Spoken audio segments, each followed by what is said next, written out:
DElEd संयुक्त प्रवेश परीक्षा की तैयारी कर रहे जितने भी यंगस्टर्स हैं, मैं Ravi unique new Bharti publication online YouTube channel के माध्यम से जुड़े हुए सारे साथियों को, सारे यंगस्टर्स को, सारे विद्यार्थियों को हार्दिक अभिनंदन पेश करता हूं, बहुत बहुत शुक्रिया पेश करता हूं। जुड़े हुए सारे साथी, जैसा कि हम लोगों को पता है, ज्ञात है, ये डीएलएड संयुक्त प्रवेश परीक्षा में आपका 150 मार्क्स का क्वेश्चन होगा, जिसमें 25 मार्क्स का 25 क्वेश्चंस आपके इंग्लिश के होंगे, 25 मार्क्स के क्वेश्चन होंगे। बाबू, आपको ये भी पता होना चाहिए क्वेश्चन का जो होगा, ये जो स्टैंडर्ड होगी क्वेश्चंस की, प्रश्न का जो मानक होगा वो लगभग आपके 9वें 10वें का लेवल का होगा। 9वें 10वें का जो अंग्रेजी होता है उसके स्टैंडर्ड का ही आपको प्रश्न पूछे जाएंगे। इसमें आपको पैसेज से, जैसे एक कहानी होंगे उससे संबंधित कुछ प्रश्न पूछा जाएगा, वर्ड से संबंधित सिनोनिम, समानार्थक शब्द जिसको बोलते हैं, एंटोनिम्स जिसको अपोजिट वर्ड बोलते हैं, आइडियम्स फ्रेज का कुछ सवाल होगा, वन वर्ड सब्स्टिट्यूशन का सवाल होगा, कुछ मिस स्पेल्ड, गलत स्पेलिंग वाला, करेक्ट वर्ड इनकरेक्ट वर्ड का सवाल, एरर्स का सवाल, इंप्रूवमेंट का सवाल, यही सब प्रश्न आपको, वॉइस का, नरेशन का, जो सिंपल प्रश्न होते हैं, सिंपली प्रश्न आपका जो है सिंपल क्वेश्चंस होंगे। तो आइए बिना समय गवाए हुए आप लोग को आज सेट नंबर 2 हम लोगों की यूनिक न्यू भारती पब्लिकेशन की जो अपनी मॉडल प्रैक्टिस सेट का या गाइड का जो गाइड जो है उसका आज मॉडल प्रैक्टिस सेट का दूसरा नंबर सेट हम लोग करने जा रहे हैं, जिसमें इंग्लिश में हम लोग चर्चा करेंगे। देखिए, सबसे पहले जो इंग्लिश में आप लोगों को मिला है, देखिए यहां पे लिखा हुआ है बाबू, model practice set number 2। English का मॉडल प्रैक्टिस सेट नंबर 2 हम लोग करने जा रहे हैं। पैसेज देखिए, पैसेज का मतलब होता है डियर कंप्रीहेंशन, जिसको हिंदी में बोलते हैं गद्यांश। यह एक लेख, यह एक एडिटोरियल, यह एक आर्टिकल, यह एक एसे, यह एक स्टोरी का पार्ट होता है, हिस्सा होता है, जिससे रिलेटेड कुछ सवाल पूछे जाते हैं। अब इसको पढ़ के इसको कंप्रीहेंड करना है और इससे रिलेटेड जो क्वेश्चन पूछे जाएंगे उसका जवाब देना है। देखिए, वंस अपॉन अ टाइम, एक बार की बात है, कहानी टाइप का आपका सवाल आ रहा है, कहानी टाइप का ये पूरा पैसेज है। A businessman named Roy Kroc, एक व्यापारी था, बिजनेसमैन था जिसका नाम था Roy Kroc, discovered a restaurant owned by 2 brothers, एक 2 भाई के द्वारा चलाए जा रहे रेस्टोरेंट को देखा। 2 भाई के द्वारा एक रेस्टोरेंट चलाई जा रही थी, उस रेस्टोरेंट के बारे में पता चला, किसको? रॉय क्रॉक को। रॉय क्रॉक कौन था? तो रॉय क्रॉक जो था एक बिजनेसमैन था। The restaurant serve just 4 things, वो रेस्टोरेंट किस खासियत थी? रेस्टोरेंट्स अपनी कस्टमर्स को 4 चीजें देता था। सबसे पहला हैमबर्गर्स, बर्गर्स जो आज हम लोग खाते हैं, फ्रेंच फ्राइज, ये भी एक डिश का नाम है, मिल्क शेक्स और कोका कोला, ये 4 चीज वहां मिलती थी उस रेस्टोरेंट में।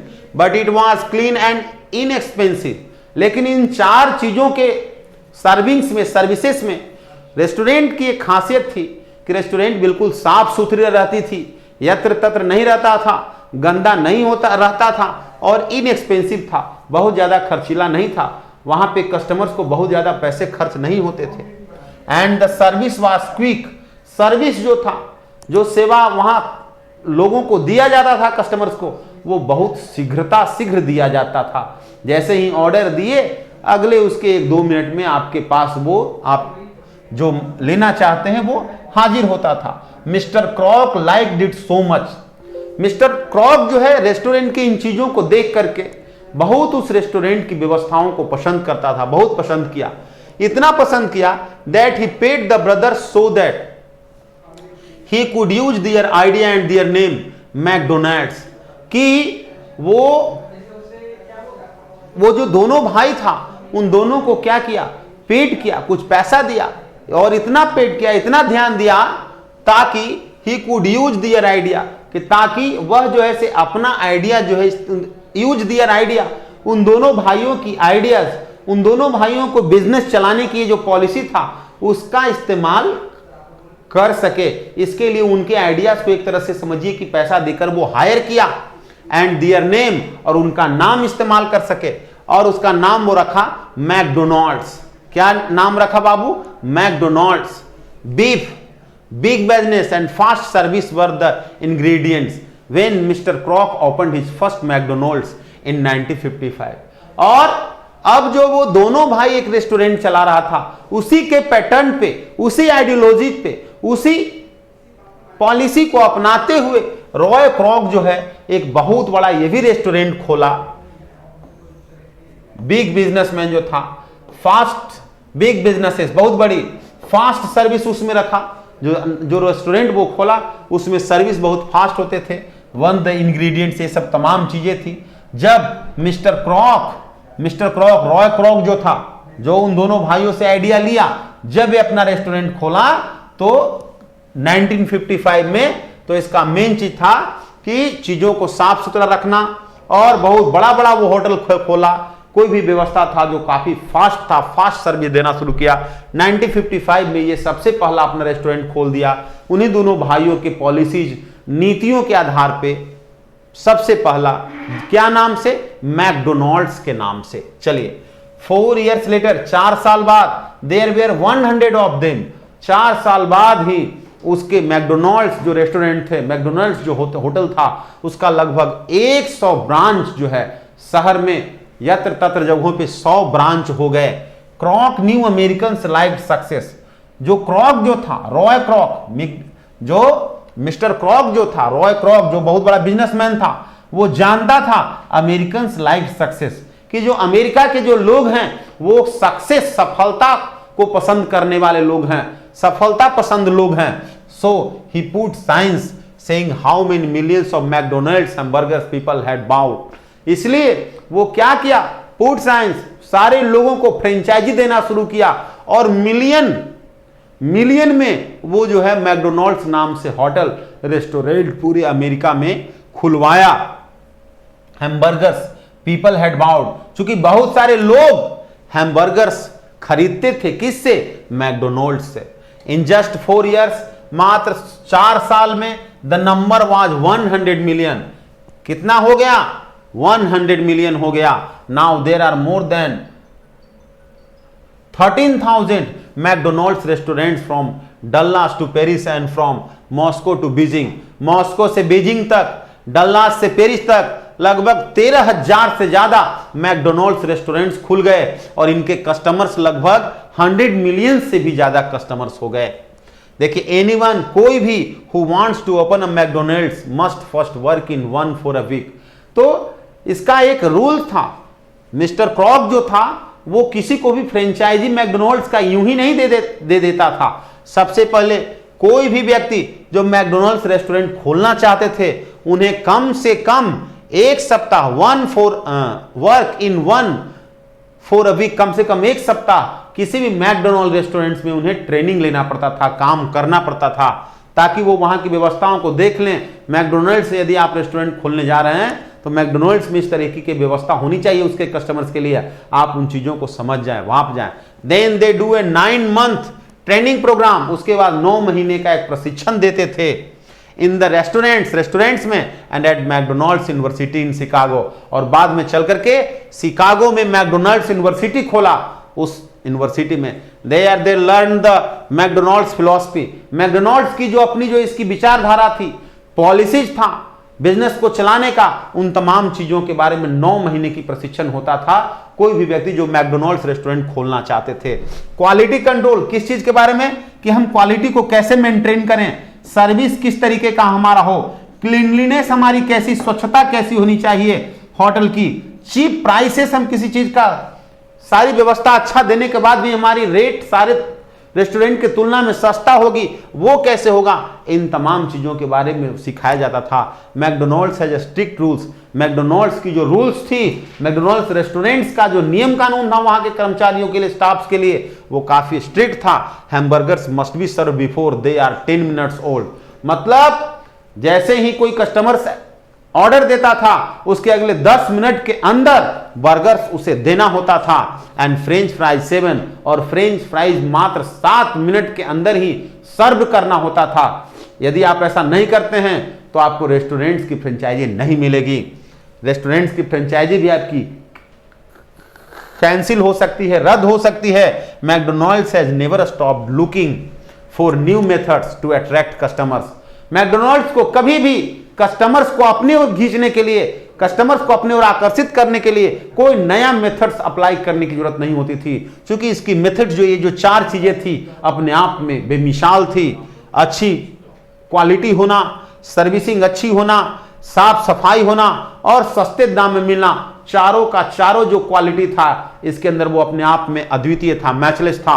From drive in windows to birthday party, chicken, fish, salad and in some places pizzas are now on the menu. अब भिन्न भिन्न जो है ऐसे जगहों पे इन तमाम चीजें, चिकन, फिश, सलाद, पिज्जा, ये तमाम चीजें भी मैकडोनल्ड्स रेस्टोरेंट में मिलना शुरू हो चुका था। McDonald's in Holland even sells a vegetarian burger. Holland वाली जो मैकडोनल्ड्स रेस्टोरेंट थी वहां पे वेजिटेरियन बर्गर जो है भी मिलता था। देयर इंटरनेशनल पॉपुलरिटी शोज, उनका केवल जो है अमेरिका में ही नहीं पूरे वर्ल्ड वाइड जो बड़े बड़े जो राष्ट्र थे वहां इनकी पॉपुलरिटी, ये जो है मैकडोनल्ड्स जो रेस्टोरेंट था वहां पे ये अपना पॉपुलरिटी गेन किया। वहां पे भी जो है बड़े बड़े इंटरनेशनल प्लेसेस पे, इंटरनेशनल कम्युनिटी में, सोसाइटी में इसकी रेस्टोरेंट खुली और ये इस बात का सूचक है they have found the recipe for success, कि मैकडोनल्ड्स जो थे, मिस्टर क्रॉक जो था वास्तव में वो सफलता का रेसिपी तैयार किया था, सफलता का जो है एक सूत्र तैयार किया था जिससे बहुत सारे लोग उस बिजनेस में आकर के अपने आप को सफल बनाए।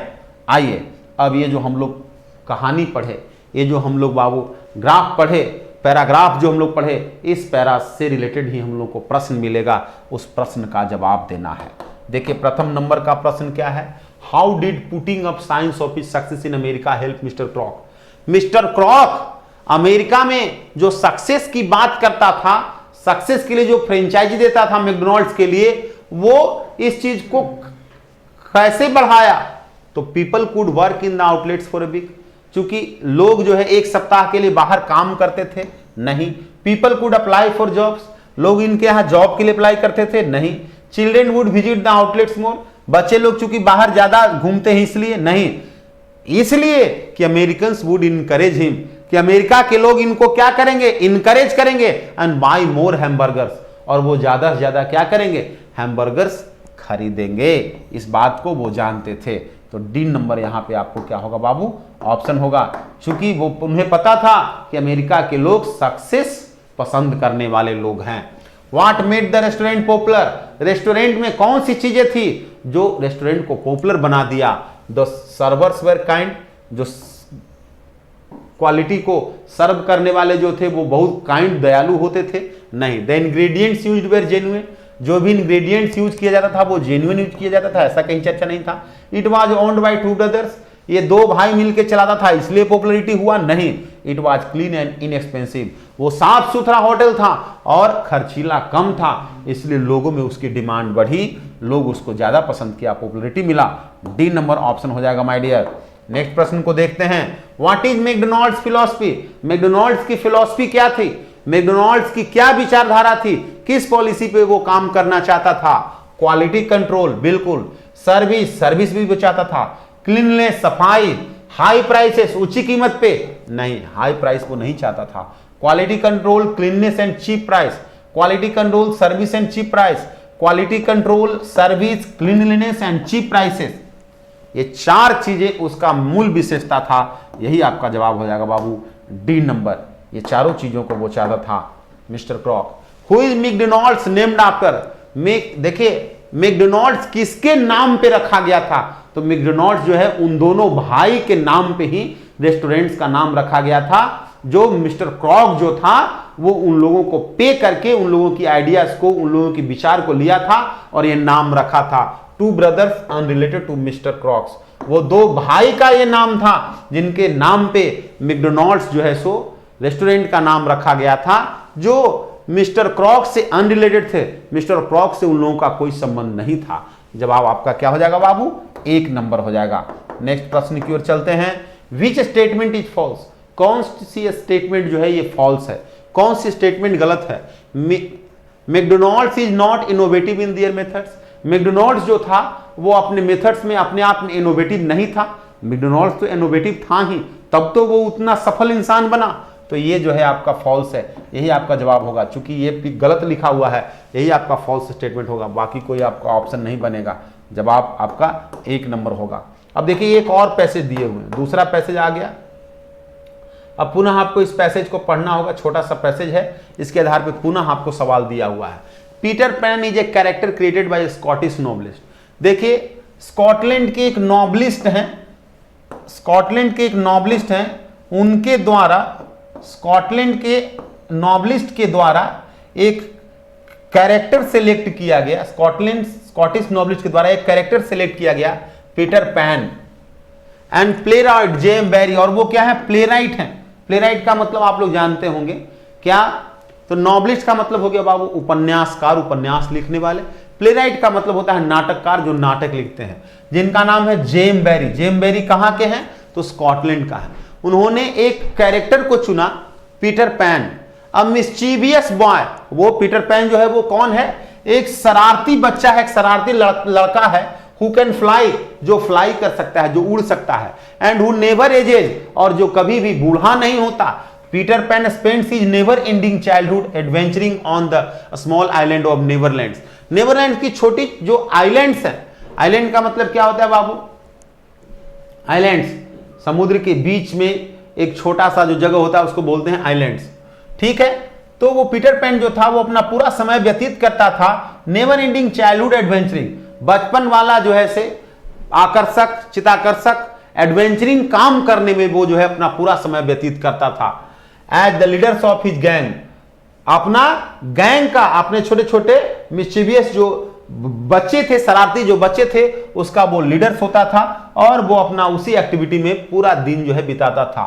Lost boys, interacting with mermaids, lost boys जो खोए हुए लड़के होते थे उनसे बातचीत करता था। इंटरेक्टिंग विथ मैरमेड्स, जो मैरमेड्स होते थे, मैरमेड से वो इंटरेक्ट, बातचीत करने में अपना समय बिताता था। नेटिव अमेरिकन्स, नेटिव अमेरिकन से बातचीत करने में, फेयरीज से बातचीत करने में, पायरेट्स जो समुद्री डकैत होते थे उनसे बातचीत करने में, and occasionally ordinary children from the world outside of Neverland, और नेवरलैंड के बाहर के जो छोटे छोटे बच्चे होते थे उन लोगों से भी अकेजनली कभी कभी बातचीत करने में वो अपना समय बिताता था। कौन? वो लड़का पीटर पैन जो उड़ सकता था। In addition to 2 distinct works by Barrie, देखिए जेम बेरी के द्वारा 2 बिल्कुल ही स्पष्ट रचना किया गया पीटर पैन पे। अपने दोनों रचनाओं के साथ साथ the character has been featured in a variety of media, उनके द्वारा तो किया गया ही, 2 रचना किए पीटर पैन को कैरेक्टर लेकर के, मीडिया बंधुओं में भी उस पीटर पैन को काफी पॉपुलैरिटी मिला। एंड मर्चेंडाइज, और आपको कहां? व्यवसायिक क्षेत्रों में भी, both adapting and expanding on Barrie's works, वे लोग भी जो है जेम बेरीज का जो रचना था उस पे काफी पैसा खर्च कर रहे थे, वे लोग उसको स्वीकार कर रहे थे और एक्सपेंड, उस पे पैसा खर्च करने के लिए तैयार थे। Peter pan first appeared in A section of the little white bird, सबसे पहले पीटर पैन का जो ये जो पीटर पैन एक लड़का है मिस्चीवियस बॉय, इसके कैरेक्टर को सबसे पहले एक किताब, एक लेखनी में आया, उस लेखनी का नाम था द लिटिल व्हाइट बर्ड, जो 1902 novel written by Barrie for adults, adults के लिए लिखी गई एक उपन्यास था, युवाओं के लिए, वयस्क लोगों के लिए एक उपन्यास लिखा गया जेम बेरी के द्वारा, ये जो 1902 में लिखा गया, जिसका नाम था द लिटिल व्हाइट बर्ड। उसमें सबसे पहले पीटर पैन का उन्होंने जो है चर्चा किया, पीटर पैन को कैरेक्टर के रूप में लिया। The characters best known adventure debated on 27 दिसंबर, 27 दिसंबर 1904 को ये पूरे अपने क्षेत्र में इन द स्टेज प्ले, नाटक के माध्यम से पूरा ये क्या हुआ? डिबेट हुआ, काफी जो है विस्तार हुआ, काफी ये जो है पॉपुलैरिटी गेन किया। और the boy who would not grow up, जिसका नाम लिखा गया, जिसको नाम रखा गया उस लेखनी का पीटर पैन, या the boy who would not grow up, वह लड़का जो कभी बूढ़ा नहीं होगा। The play was adapted and expanded somewhat as a novel, जितना नोवेल को प्रसिद्धि मिला था उतना ही इस नाटक, जो नाटक जो लिखा गया दोबारा उस नोवेल के बाद, उस नाटक को भी उतना ही जो है स्नेह मिला, उतना ही फैला, उतना ही जो है से वो पॉपुलैरिटी गेन किया। पब्लिश्ड इन 1911, जब 1911 में पब्लिश हुआ as Peter and Wendy, Peter और वेंडी के नाम से। आइए what are the other activities of Peter Pan, Peter Pan जो था उसका और भी एक्टिविटी क्या था, the ageless boy who can fly, वह एजलेस बॉय जो कभी बूढ़ा नहीं होता, जो उड़ सकता था, उसका और दूसरा काम क्या था, देखिए उसका दूसरा काम क्या था, यस यहां पे देखिए क्वेश्चन है बाबू, what are the other activities of Peter Pan, the ageless boy who can fly, ageless boy जो उड़ सकता था, उसका इसके सिवाय, उड़ने के सिवाय और वो क्या काम करता था, तो interacting with ordinary children from outside Neverland, हाँ, interacting with fairies and mermaids, हाँ, interacting with J M Barrie, J M Barrie के साथ इंटरेक्ट करता था, नहीं, interacting with mermaids, native American, fairies and ordinary children from outside Neverland, तो सबसे सटीक ऑप्शन जो है हमारा डी नंबर हो गया, इन तमाम लोगों से वो बातचीत करने में अपना समय बिताता था। चलिए नेक्स्ट प्रश्न जो है बाबू, Peter and Wendy's was a, Peter और वेंडी जो था वो क्या था, तो Peter and Wendy was a play, novel, short story की फिल्म, तो सबसे लास्ट में दिया हुआ बाबू grown up, Peter and Wendy, ये किस रूप में आया था, प्ले, क्या चीज के रूप में, एक नाटक के रूप में आया था, जवाब आपका एक नंबर हो गया। देखिए नेक्स्ट प्रश्न जो है बाबू, J M Barrie creation, J M Barrie की जो क्रिएशन, जेएम बेरी के द्वारा जो रचना किया गया Peter Pan, feature in addition to play in, कहां, नॉवेल्स में, नॉवेल्स मीडिया एंड मर्चेंटाइज में, मीडिया एंड मर्चेंटाइज में, कि नन ऑफ द अबव, क्या होगा बाबू, J M Barrie creation, J M Barrie की जो क्रिएशन था पीटर पैन, फीचर्ड इन, उसको जगह मिला कहां, in addition to play, play के साथ साथ कहां, in media and novel, media and merchandise, सारे जगहों पे, novel Peter Pan featured in addition to play, play के साथ साथ नॉवेल भी उस पर लिखा गया, मीडिया में भी उसको उतना ही लोकप्रियता मिली, मर्चेंटाइज में भी, तो जवाब आपका बी नंबर हो गया बाबू। नेक्स्ट प्रश्न जो है देखिए क्या कह रहा है, नेक्स्ट प्रश्न है, mermaids are legendary aquatic creatures, mermaids जो होते हैं वो एक लेजेंडरी एक्वेटिक क्रिएचर्स होते हैं, एक्वेटिक मतलब जलीय, विथ, जिनका बॉडी ऑफ वुमेन, जो ऊपर का जो शरीर होता है किसका होता है, महिला का होता है, और पीछे का, बाद का जो शरीर होता है एक क्या चीज का होता है बाबू, मछली के जैसा होता है, तो बोलेंगे body of women and tail of fish, और टेल जो होता है मछली वाला होता है, जब उसी को बोलते हैं मरमेड्स, जो आप कार्टून में, चित्र में देखे होंगे।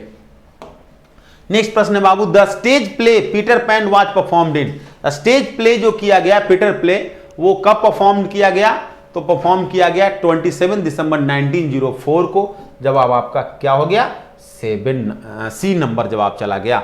इस तरह से आपका दोनों पैसेज का हम लोग को जवाब मिल गया। अब देखिए नेक्स्ट प्रश्न जो है बाबू, सिलेक्ट द सिनोनिम, अब सिनोनिम हमको ढूंढना है।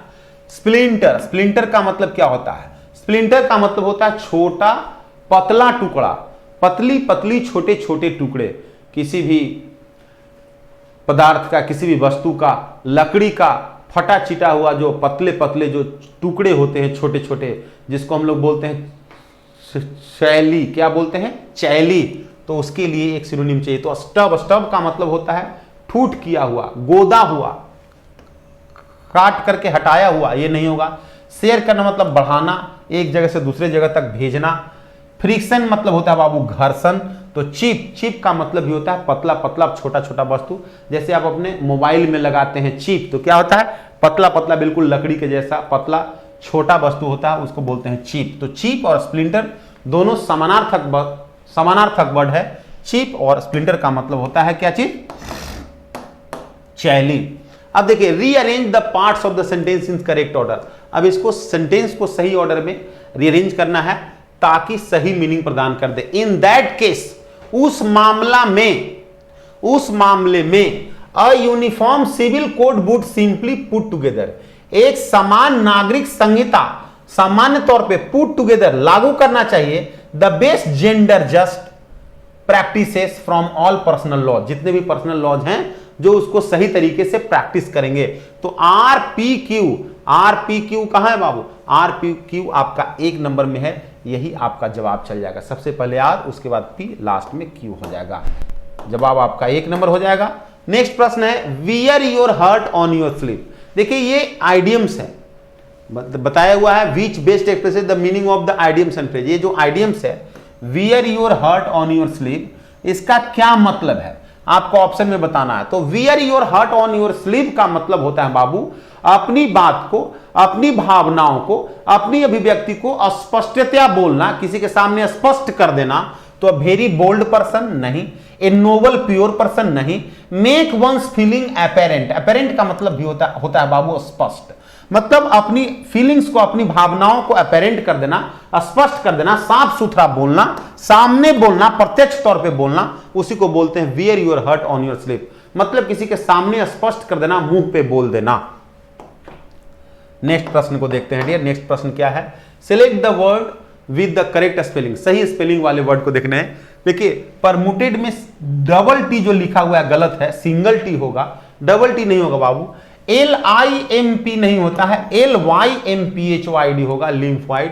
कूलेंट्स का स्पेलिंग सही है माय डियर, शीतक जिसको बोलते हैं, जो आपका एसी में, फ्रिज में हम लोग शीतल करने के लिए, ठंडा करने के लिए कूलेंट्स डालते हैं, पदार्थ डालते हैं, उसको बोलते हैं कूलेंट्स, शीतक। ये स्पेलिंग सही है। कमांडो में डबल एम होता है डियर, सिंगल एम से काम नहीं चलेगा, COMMANDO होता है कमांडो, अर्थात A C और D ऑप्शन हमारा कैंसिल होगा, जवाब बी नंबर हो जाएगा माय डियर। तो आप कूलेंट्स का स्पेलिंग सही है, यही मांग रहा था कि कौन सा स्पेलिंग सही है, तो आपका कूलेंट्स बी नंबर जो है ये जवाब सही है। आशा करते हैं जितने भी लोग देख रहे हैं वीडियोस को, जितने भी हमारे सेशन को देख रहे हैं, आप सारे लोगों को समझ में आ रही होगी, ज़्यादा से ज़्यादा समझ स्थापित हो रही है। और इससे ज़्यादा से ज़्यादा समझने के लिए मैं आप लोगों से यही रिक्वेस्ट करूंगा कि आप यूनिक न्यू भारती पब्लिकेशन की जो ये मॉडल प्रैक्टिस सेट वाली जो बुक है, उसे आप ऑफलाइन या ऑनलाइन माध्यम से खरीदें, घर पे उस प्रैक्टिस सेट को बनाएं, उसकी एक्सप्लेनेशन जो दी हुई एक्सप्लेनेशन को देख करके समझें। तत्पश्चात आप हमारे डिस्कशन सेशन में जब आएंगे तब आपको और ज़्यादा से ज़्यादा उस पर अंडरस्टैंडिंग आप स्थापित होगी, आप उसको ज़्यादा से ज़्यादा समझ पाएंगे और इस तरह से आपको कंटेंट्स पे कमांड हासिल होगा। जुड़े हुए जितने भी स्टूडेंट्स हैं, जितने भी साथी हैं, आप सारे लोगों को बहुत बहुत शुक्रिया, बहुत बहुत शुभकामनाएं। सब लोग स्वस्थ रहें, सब लोग मस्त रहें। वीडियो से यदि आप लोगों को कुछ सीखने समझने का मिल रहा है तो आप लोग वीडियोस को लाइक करना नहीं भूलें, शेयर करना अपने दोस्तों तक नहीं भूलें। यदि आप लोग हमारे चैनल को सब्सक्राइब नहीं किए हैं तो चैनल को भी सब्सक्राइब करना नहीं भूलेंगे डियर। देखिए नेक्स्ट जो वर्ड हमें मिल रहा है वो है डियर स्पार्टन। स्पार्टन का मतलब क्या होता है, बहादुर। स्पार्टन का मतलब होता है वीर, योद्धा, बहादुर, निर्भीक। अब इसका हमें सिनोनिम चाहिए। गैरिस का मतलब होता है चटकीला, भड़कीला, आडंबरपूर्ण, ये तो नहीं होगा सिनोनिम्स। फॉरगिवन का मतलब होता है बाबू क्षम्य, जिसको माफ कर दिया गया हो, फॉरगिव कर दिया गया, माफ कर दिया गया हो। सिविलाइज का मतलब होता है सभ्य, तो ये तीन ऑप्शन नहीं होगा। ब्रेव का मतलब होता है बाबू बहादुर, बहादुर, तो स्पार्टन का सही सिनोनिम्स हो जाएगा बहादुर, डी नंबर ऑप्शन हो जाएगा। चलिए अगले प्रश्न की ओर चलते हैं। Grammatically error from the given option. देखिए ये एक सेंटेंस दिया हुआ है, अब इस सेंटेंस को चार भाग में तोड़ दिया गया है। इस सेंटेंस के किसी न किसी एक भाग में कुछ एरर्स हैं, कुछ गलतियां हैं, वही भाग आपका जवाब होगा। जिस भाग में एरर्स है आपको पहचान लेना है कि कौन सा भाग में एरर्स है। देखिए सी कंप्लेन्ड, वह कंप्लेन की अबाउट हर वीक आइज, अपने कमजोर आंख के बारे में। एंड लेमेंटेड, और पछताई about the necessity from spectacles, और वह पश्चाताप की जरूरत के बारे में। स्पेक्टेकल्स, स्पेक्टेकल्स का मतलब होता है बाबू चश्मा, चूंकि उसकी आंख की दृष्टि कमजोर थी, अतः चश्मा के लिए वो पश्चाताप की। तो नेसेसिटी फ्रॉम स्पेक्टेकल्स नहीं होगा डियर, नेसेसिटी फॉर स्पेक्टेकल्स होगा। तो देखिए नेसेसिटी फॉर स्पेक्टेकल्स कहां है, she complain, lamented about, her weak eyes, from spectacles, जवाब होगा बाबू एक नंबर। एरर्स कहां है, इसी पार्ट में है। क्या एरर्स है, तो फोर के जगह पे, फ्रॉम के जगह पे फोर लगाना होगा, तब हमारा सेंटेंस सही होगा। तो जवाब आपका इस तरह से क्या चला जाएगा, एक नंबर ऑप्शन चला जाएगा। ऐसे प्रश्न को एरर्स का प्रश्न बोलते हैं, एरर्स क्वेश्चन बोलते हैं। शेक्सपियर दिस प्ले, अब ये फिलर है, फिल इन द ब्लैंक्स है। शेक्सपियर ने है इस नाटक को लिखा है, शेक्सपियर इस नाटक को लिखे, तो शेक्सपियर इज राइटिंग। अभी शेक्सपियर बैठे हुए नहीं है जो कि लिख रहे हैं, वर्तमान में नहीं है, अर्थात ये ऑप्शन हमारा कैंसिल हो गया। शेक्सपियर एक व्यक्ति का नाम है, अतः राइट नहीं होगा। चूंकि ये सब्जेक्ट हमारा सिंगुलर है तो वर्ब सिंगुलर चाहिए, राइट नहीं होगा। शेक्सपियर इस प्ले को लिखते हैं, यदि मान लिए तो यहां वर्ब का 5वां फॉर्म एस होना चाहिए था, सिंगुलर वर्ब होना चाहिए, नहीं होगा। शेक्सपियर हैज बीन राइटिंग, यह भी हमारा सही आंसर नहीं दे पाएगा, सही सेंस नहीं दे पाएगा। तो जवाब हो जाएगा बाबू C number, Shakespeare wrote this play. Shakespeare ने इस नाटक को लिखा। रोट पास्ट इंडेफिनिट हो गया, पास्ट की घटनाओं की चर्चा किया जा रहा है। देखिए next, the questions are so simple. The questions, कितने क्वेश्चन हैं? एक क्वेश्चन नहीं बाबू, क्वेश्चंस है, क्वेश्चन नहीं, क्वेश्चंस। प्रश्न आर सो सिंपल, इतने आसान हैं, दैट की अ चाइल्ड, एक बच्चा, कैन अंडरस्टैंड इट, इसे समझ सकता है। माय डियर, क्वेश्चन एक नहीं है जिसके लिए हम इट लिख देंगे। क्वेश्चंस की संख्या एक से ज्यादा है, उसके लिए हम इट का प्रयोग नहीं कर सकते, वहां पे लिखना पड़ेगा them. The questions are so simple, प्रश्न इतने आसान हैं, that a child can understand them लिखना होगा, कैन अंडरस्टैंड दिस नहीं होगा, इज अंडरस्टैंडिंग नहीं होगा, कैन अंडरस्टैंड देम। जवाब आपका सी नंबर होगा, सी नंबर आपका सही जवाब होगा, एग्जैक्ट आंसर हो जाएगा। देखिए फ्रूटफुल, फ्रूटफुल का मतलब क्या होता है डियर? उपजाऊ, सार्थक। फ्रूटफुल का मतलब क्या होता है? सार्थक, उपजाऊ, सही। देखिए बैरिन का मतलब होता है बंजर, जो जवाब नहीं होगा। क्योंकि हमें क्या चाहिए? सिनोनिम, समानार्थक। जूसी का मतलब होता है रसदार, जवाब नहीं होगा। यूजलेस का मतलब होता है बेकार, जवाब नहीं होगा। क्योंकि फ्रूटफुल का मतलब होता है सार्थक, जो बेकार नहीं हो, जो सार्थक हो, उपजाऊ हो, तो फ्रूटफुल के लिए हो जाएगा सही जो सिनोनिम्स होगा सी number.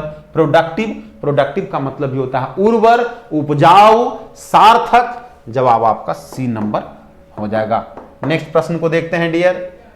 They visited the Qutub Minar, वे लोग कुतुब मीनार की यात्रा किए, दौरा किए। Which is most attractive spot in Delhi, जो दिल्ली का सबसे अट्रैक्टिव जगह है। तो मोस्ट अट्रैक्टिव सुपरलेटिव डिग्री है। माय डियर, सुपरलेटिव डिग्री के पहले हम लोगों को पता है द आर्टिकल्स का प्रयोग करना चाहिए। The most attractive spot in Delhi लिखना होगा, जो कि कहां होगा बाबू? एक नंबर में विच इज द मोस्ट होगा। जवाब आपका क्या होगा? एक नंबर होगा। एरर्स कहां है? एक नंबर पार्ट में है। क्या एरर्स है? तो मोस्ट के पहले द लगाना होगा, तो जवाब आपका एक नंबर हो जाएगा डियर। नेक्स्ट प्रश्न को लेकर के चलें। नेक्स्ट प्रश्न में क्या है? The of the museum, museum का देखरेख करने वाला, जो संग्रहालय है, संग्रहालय का देखरेख करने वाला जिसको बोलते हैं संग्रहपाल। Showed us some ancient coins, वह हमारे कुछ प्राचीन कॉइन्स को दिखाया। तो द कंजर्वेटर, कंजर्वेटर का मतलब होता है कंजर्वेटिव माइंड वाला, संरक्षित करने वाला, संरक्षक नहीं होगा। कंट्रोलर, नियंत्रक नहीं होगा। कलेक्टर, कलेक्टर भी नहीं होगा। म्यूजियम की देखरेख करने वाला उसको बोलते हैं क्यूरेटर। क्यूरेटर, संग्रहपाल, संग्रहालय का देखरेख करने वाला।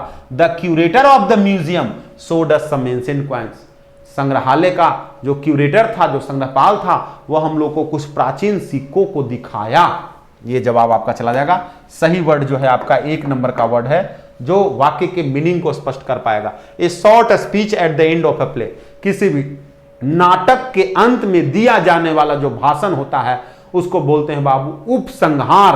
अंतिम में दिया जाने वाला भाषण जिसको बोलते हैं बाबू इपीलॉग। और PROLOGUE, प्रोलोग का मतलब होता है प्राकथन, जो किसी भी नाटक के शुरुआत में उसके बारे में बताया जाता है, उस नाटक के बारे में, उसको बोलते हैं प्रोलोग। तो ये नहीं होगा, चूंकि हमें अंतिम वाला चाहिए।